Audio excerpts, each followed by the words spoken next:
सेवापान्तो no नित्यं ज्ञानदर्शननायका चारित्राणो गंभीरा मोक्ष मार्गोपदेशका।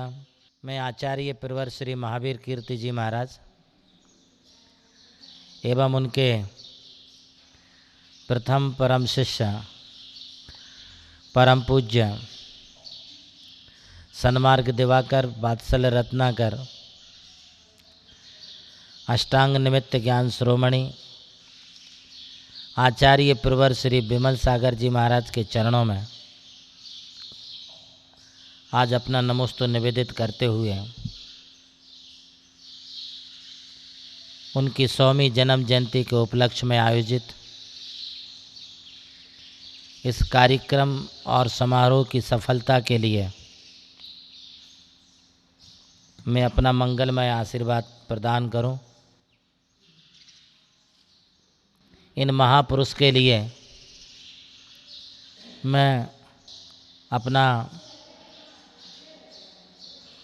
नमोस्तु निवेदित करते हुए कुछ कहूं तो यही कहना होगा कि एक सूर्य के लिए दीपक दिखाना है, सारे समुद्र को एक गागर में भरना है। यह तो ऐसी ही बात हो गई कि जैसे कोई एक छोटा बालक अपनी छोटी छोटी भुजाओं से समुद्र को तैरना चाहे या फिर चांद को पकड़ना चाहे,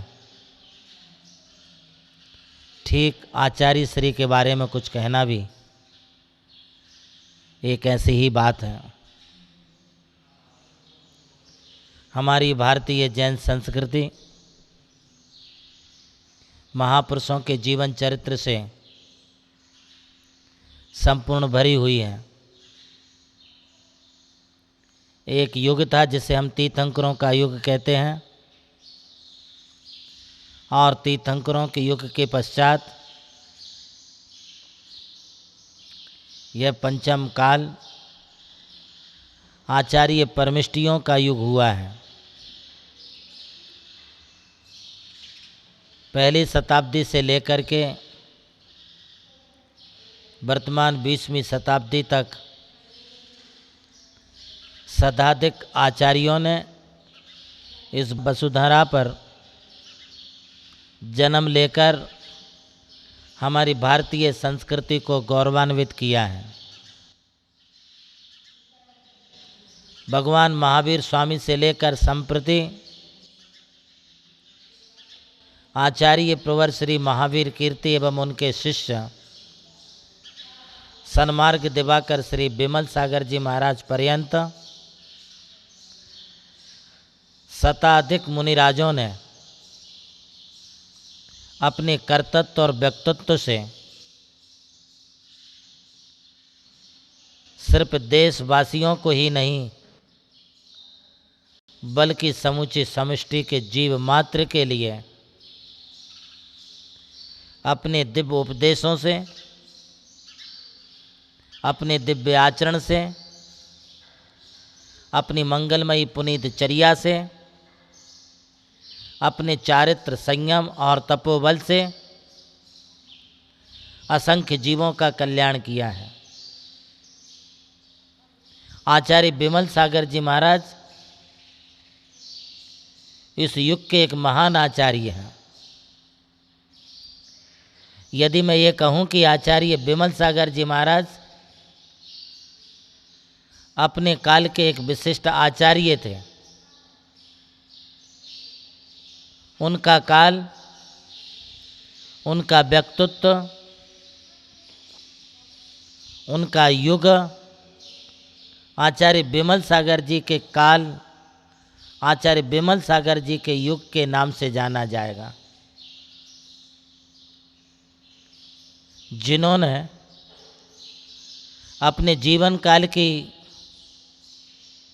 साधना को एक ऐसा विराट व्यक्तित्व प्रदान किया है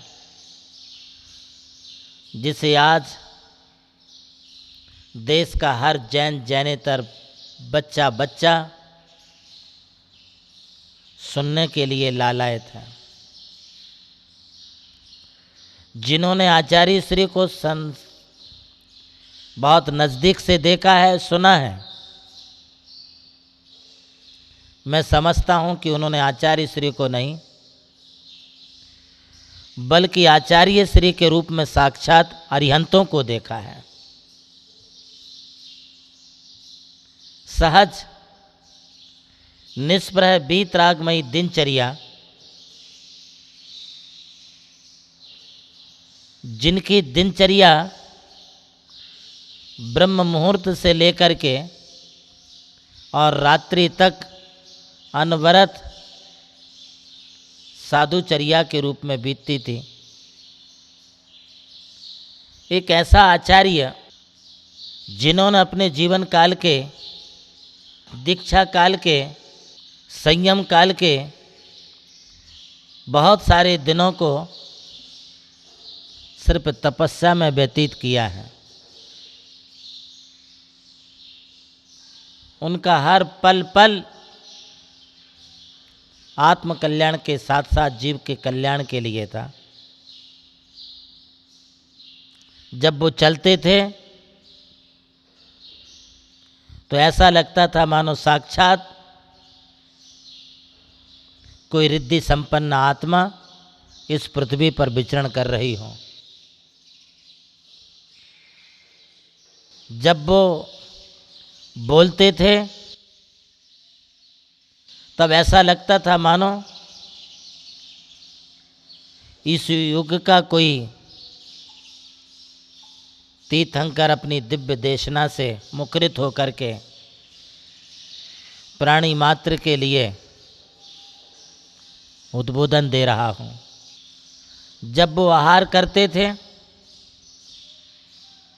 तब ऐसा लगता था कि कोई चारण रिद्धि संपन्न महामुनीश्वर नीरस आहार को लेकर के भी सरस आहार का स्वाद ले रहे हों। ऐसे एक महान साधक, ऐसे एक महान आचार्य जो मेरे जीवन के वैराग्य प्रेरणा सूत्र बने हैं। मुझे याद नहीं है कि मैंने आचार्य विमल सागर जी के पहले किन्हीं साधु राजों के दर्शन किए हों। मेरा जन्म 1963 का है। उस बीच में कई मुनिराज, कई संघ आए गए होंगे, किंतु मेरे स्मृति पटल पर नहीं आ रहा है। आचार्य विमल सागर जी महाराज का मैंने 1977 में पहली बार दर्शन अपनी जन्म नगरी साहेगढ़ में किए थे। पौष का महीना था, कड़क ठंडी थी, टेम्परेचर 3-4 डिग्री पर होगा। जब लोग दिन में 10-10 बजे तक अपनी रजाई से बाहर नहीं निकलते थे, शरीर पर 8-8, 10-10 कपड़े पहन कर के भी थर थर काँपते थे, तब उन दिनों में मैंने आचार्य विमल सागर जी के पहली बार, हमारे यहाँ डॉक्टर दीपचंद जी हुआ करते थे, उनके निवास स्थल पर ही आचार्य श्री के ठहरने की व्यवस्था बनाई गई थी। बहुत सारा घास लगी थी, उस घास में पूरा संघ बैठा हुआ था। नगर के सारे लोग दर्शनों के लिए तांता लगाए हुए थे। तब मेरी भी पहली बार भावना हुई कि ऐसा कौन सा तपस्वी राज आया है जिसे पूरा नगर जैन जैनेतर देखने के लिए लालायत है। चलो मैं भी दर्शन करूं। ये भावना लेकर के मैं भी वहाँ पर गया, और जब उनको मैंने पहली बार घास में बैठा हुआ देखा, तब मुझे संसार की नश्वरता का बोध हो गया।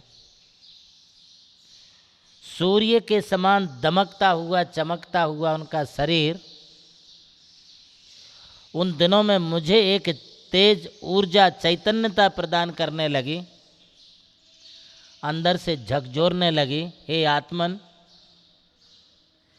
तुम्हें भी तो एक दिन मेरे जैसा पद, स्वरूप और स्वभाव को धारण करके मोक्ष मार्ग की ओर बढ़ना है। यह वह दिव्य आत्मा है जो साक्षात सिद्धालय का पात्र है। ये चलते फिरते इस धरती के जीवंत देवता हैं। मेरी आत्मा को अंदर से झकझोर दिया, किंतु उस समय मैं अधिक कुछ बोल नहीं सका। दर्शन किए, भावना हुई कि इनकी मैं कुछ सेवा करूं, इनके लिए मैं कुछ करूं, किंतु उनके कड़क नियमों के आगे मुझे नतमस्तक होना पड़ा। उन्हें आहार नहीं दे सका, आहार देने की भावना मन में रही। धीरे धीरे समय व्यतीत होता गया, उनका विहार हो गया। महानुभावों, इस करुणानिधि आत्मा का दर्शन करने के उपरांत मेरी आत्मा में भी एक वैराग्य का अंकुर प्रस्फुटित हो गया और मुझे लगने लगा कि एक ना एक दिन मुझे भी इसी पथ पर चलना है। हालांकि उस समय मैं 6वीं 7वीं क्लास में पढ़ता था। महाराज के दर्शन मात्र से मुझे कुछ वैराग्य के अंकुर प्रस्फुटित हुए और मैं उन वैराग्य के अंकुरों को अपने हृदय में धारण करते हुए देव दर्शन, नियमित रूप से पाठशाला में जाना और धार्मिक बाल बोध 6 डाला आदि का अध्ययन करना, ये हमारी नियमित की चर्या हो गई। आचार्य श्री की वह दिव्य प्रतिभामयी तेजोमय बपू, तेजोमय शरीर की वह कांति मेरी आँखों के समक्ष निरंतर झूला करती थी। जब देखो, जहाँ देखो, वहाँ सिर्फ आचार्य श्री विमल सागर जी की वह छवि हमारे लिए दिखलाई पड़ती थी। उन साधुराज के पुनः कब दर्शन होंगे, ये भावना मन में रहती थी। तब तक मुझे साधुओं का कोई विशेष स्वरूप, साधुओं की विशेष तपस्या, साधुओं का विशेष चारित्र क्या होता है, कुछ भी नहीं मालूम। मैं तो सिर्फ उनके जीवन चरित्र को ही एक चरित्र ग्रंथ समझता था। उनकी जीवनचर्या को ही मैंने अपना एक पुराण समझ लिया। उनके जीवन चरित्र को ही मैंने मूलाचार के रूप में जो है ग्रहण कर लिया। दिन बीतते गए और मैं संसारावास में वैसे ही अपने लौकिक शिक्षा के प्रति रुझान बढ़ाते हुए आगे पढ़ाई में लग गया। 6 महीना व्यतीत हुए होंगे कि आचार्य श्री के शिष्य सन्मति सागर जी, तपस्वी सम्राट आचार्य श्री सन्मति सागर जी महाराज का आगमन हुआ। उनकी त्याग तपस्या ने मेरे वैराग्य रूपी अंकुरों को अपने तपोबल से सींच कर मुझे और भी अधिक मजबूत बनाया। तदुपरांत 1979 में आचार्य श्री कुंतु सागर जी महाराज जी के दिव्य समागम ने मुझे वैराग्य मार्ग पर लगाकर अपने वात्सल्यमय स्नेह से अभिसिंचित करके इस योग्य मुझे बनाया। मैं आचार्य विमल सागर जी के उपकारों को कभी भूल नहीं सकता हूँ। उस महान दिव्य आत्मा के दर्शन करने की लालसा निरंतर मेरे मन में लगी रहती थी। उस दिव्य विभूति के दर्शन मुझे और कब, कहाँ, कैसे हो पाए, बस मैं इसी सोच में रहता था। एक दिन अचानक हमारे परिवार में, घर में एक घटना घट गई। हमारे यहाँ एक भैंस थी, वो बहुत अच्छी थी, बहुत अच्छा, मैं उसके साथ, मेरा बहुत लगाव था, बहुत प्रेम था। खास तौर से मेरा अधिक समय उस भैंस के साथ व्यतीत होता था। दूध देने वाली भैंस थी, बड़ी प्यारी थी। अचानक उसकी एक दिन अच्छी खासी हालत में अचानक उसकी मौत हो गई, मृत्यु हो गई। भैंस की मृत्यु ने मुझे भीतर से झकझोर दिया। अब मेरा मन बिल्कुल भी संसार में नहीं लगने लगा। हमारे कुछ साथी थे, साथियों से मैंने पूछा, आपको मालूम है आचार्य विमल सागर जी कहाँ हैं? तब कुछ साथियों ने कहा, हाँ मालूम तो है, इस समय वो टीकमगढ़ के नज़दीक पपौरा जी क्षेत्र में विराजमान हैं। वहाँ तक पहुँचने के लिए जो बस का खर्चा चाहिए वो भी अपने पास नहीं था, सिर्फ 5 रुपये अपने पास थे। मैंने सोचा महाराज श्री के दर्शनों के लिए जाना जरूर है और उनसे हम कुछ अपनी जिज्ञासा भी समाधान करेंगे कि मैं जीवन में कुछ कर सकता हूँ या नहीं कर सकता हूँ, कुछ बन सकता हूँ या नहीं बन सकता हूँ। साथ में एक डायरी और पेन लेके गया था। बस के द्वारा मैं पपौरा जी पहुँचा और पपौरा जी में महाराज जी के दर्शन किए।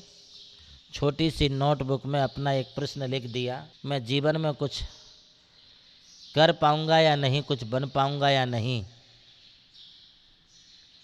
उनका एक समय हुआ करता था, वो 1 बजे से शंका समाधान के लिए बैठते थे। उन्होंने मेरी डायरी देखी, उसमें उन्होंने उत्तर में लिख दिया, अरे बेटा मुलायम,